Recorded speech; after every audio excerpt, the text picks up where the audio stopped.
rundown of what I found.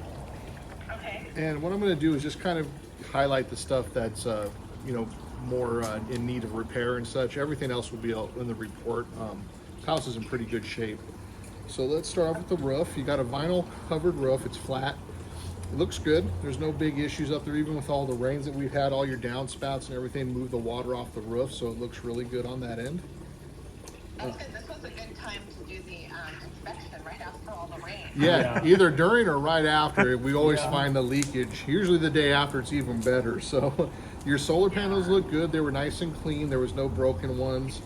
You do have a tree that's kind of touching the roof line, which you might want to have cut back just to keep stuff from getting up on the roof. Okay.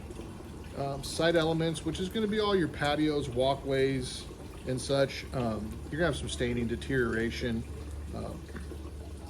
Your fire pit worked fine. Everything looks good there. Stucco. You have some areas of old repairs around the house. And there's also over by the AC unit, there's like an access that's kind of like, if you look right behind, like I think the second AC, it looks like there was an access point there that they didn't cover up. So it's got, there's like an entryway into the stucco, which needs a cover plate to go over that area. So when you see that kind of that pour area, because there's an opening there, just know it just needs really just a cover plate to go over that. But since it's a wide open area where like vermin or moisture can get in there, I rate it as such until that gets fixed. Okay. But it's not detrimental, so just cover plate, we're good. Okay. Garage looks good. You do have some open holes in the drywall in kind of by where the in the back where the furnace is, and then over by the water softener. So we definitely want to repair those, because gas-fired appliances, you got holes in their wall. There's drywall back there. There's insulation that can get caught on fire. So we just want all that sealed up properly so nothing can get into the wall cavities. Okay. Simple fix though. Slab looks like it's got a couple bits of staining here. The house door, the door that goes from the garage into the house, it needs its self-closer adjusted just so that it shuts automatically as you walk in. And that's just a pin replacement thing, right? Yeah, it's usually just like there's a hinge that usually needs to be tightened or something to that effect. It's kind of a simple fix as well. But you do have a couple lights that are out in the garage that need to be changed out. You do have your second sub panel in there, your sub panel from your main. So you have your main electrical that's on the side of the garage, and then you have a sub panel inside of the garage that runs mainly house items and the casita. Everything's perfectly labeled. Everything looks really good on that point. So electrical wise, I didn't find really any issues on that end. Let's keep going here. There is a Tesla charger in the garage. I'm not sure if it's staying or not, but if it is, we don't inspect those. I would just recommend having it reevaluated. Yeah, it's not staying. It's a plug-in. Okay, there we go. Makes that easy. You have 3 air conditioning systems in the back. There's 2 Amanas, one's an AC Pro. The Amanas are going to be the older versions. Those are probably the original. The AC Pro is a newer version. I'll have all the dates for everything in the report for the actual ages on it. I believe the Amanas are going to be original to the home. But everything's working as it should. It's a little cool today, so in regards to the air conditioning units, since it's cold outside, you got your fan that runs the air past those coils. We're going to get really cool temps, so it's better to have the air conditioners, just the temperature out range coming out of the registers reevaluated when it gets a little warmer, just to verify that the actual temperatures are cooling to what I'm looking at.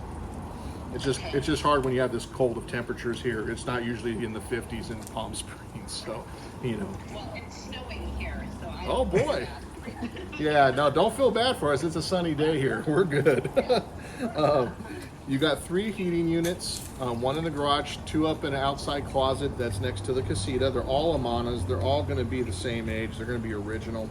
The only thing that I see is the one that's in the garage, the vent piping it's improper. It goes downhill instead of uphill, and they went out through the side of the back of the garage where they pushed it through the wall there, which is not a bad idea, but there's already like plumbing that goes up.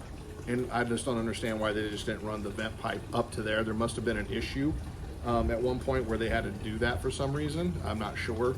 But there was also a little bit of staining on the plenum right next to the unit, which sometimes there's leakage from the condensate line. It's all completely dry at the moment, so there's no no issues with leakage at the moment, but just so you're aware.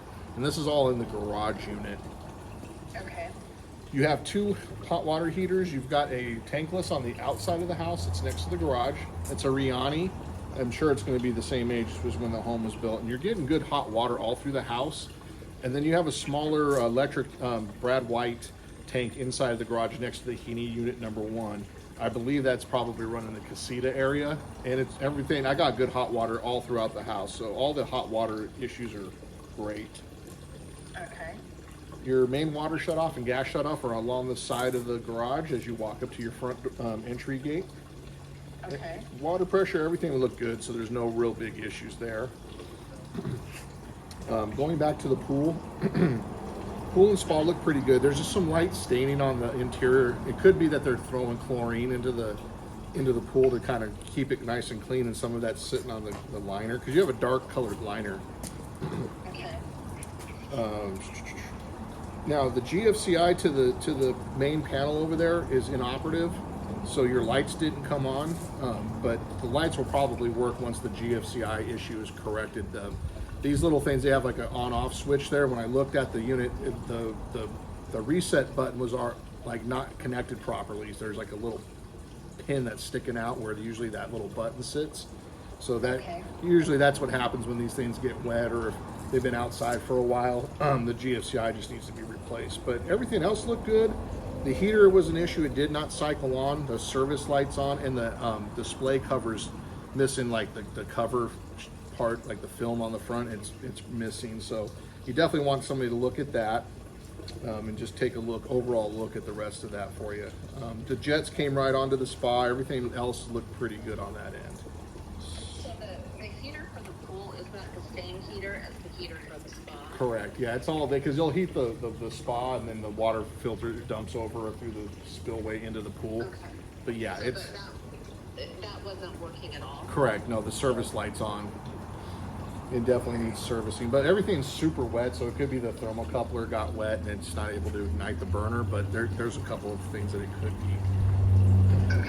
So casita looked really good. There was no real big issues that I can find in the casita. The bathroom, everything was in good order. Your GFCI for the bathroom is run off the little mini kitchen inside by the sink.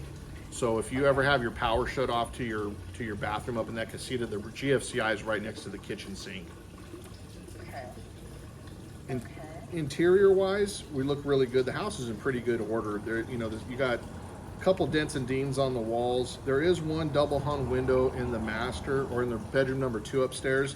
It's very difficult to lift up and raise. Your tracks are catching on the inside slide framework, so it just needs an adjustment. But other than that, everything else was in really good order. Bathrooms, there's no leakage anywhere. We're looking pretty good in that whole situation in the bathrooms. And same thing with the kitchen. All the appliances work. There was no leakage. So overall, I mean, this is what I would expect to find for a home this age. There's a few things that need to be corrected, but nothing that's catastrophic, and the house isn't going to fall down. So we're looking pretty good. Well, that's good news. Yeah, exactly. So do you have any questions for me before I take off today? The only question that my partner had, he noticed, so there's this black matting on the patios, the outdoor balconies. Correct. That padding or matting is not on we looked at the condo across the way. Right. So he was wondering if there's a water drainage issue there. No, it definitely is wet, but we looked at the underside and we don't see any like damage coming from the stucco underneath, or if like there's bulging areas where there's like a water retention issue. Those mats just should be removed. They really, I mean, they're for comfort, but they're not functional to what the patio does. So I mean, you can keep them or move them, but it's just more of a preference personally, because you got them all over the place on the steps, on the exterior by the casita, and on your back patio and all that on the upper side. Yeah, so. I wasn't sure why, because the other condo didn't have it at all, so I can just pull those up. Oh yeah, I pulled one up and it comes right up, but I believe it's probably just to keep the patio from, because the stucco will crack and stuff with the heat, and that's probably a way to keep that from happening. 99% of the time we have sun here, so. Yeah, that's why I want to be there. Not a bad reason for sure. And you got $1 million view off your patio, so it's fantastic. Great, awesome. Well, if you do, you're welcome. And if you do end up having any more questions, once you get the report, you can always give me a call. My phone number is always on the front page. Okay, and is there, like, the only thing you mentioned that has to be kind of, well, other than the pool heater, is making sure the air conditioning is checked on a warmer day. So is that something you recommend that, I have you guys come check again, or? You can have us come back out and re-inspect that, or you can have an HVAC guy come out. It depends on your preference. You can always call our home office. There will definitely be a second charge for that, but it's usually only like $150 to $185 for a re-inspection. But we can come back and do that. It's highly recommended because when it's warm. But yeah, that's my recommendation. Also, we do have the home warranty on this, and in the summer it was working really well, so I can't really imagine a problem. Gotcha. Oh, okay.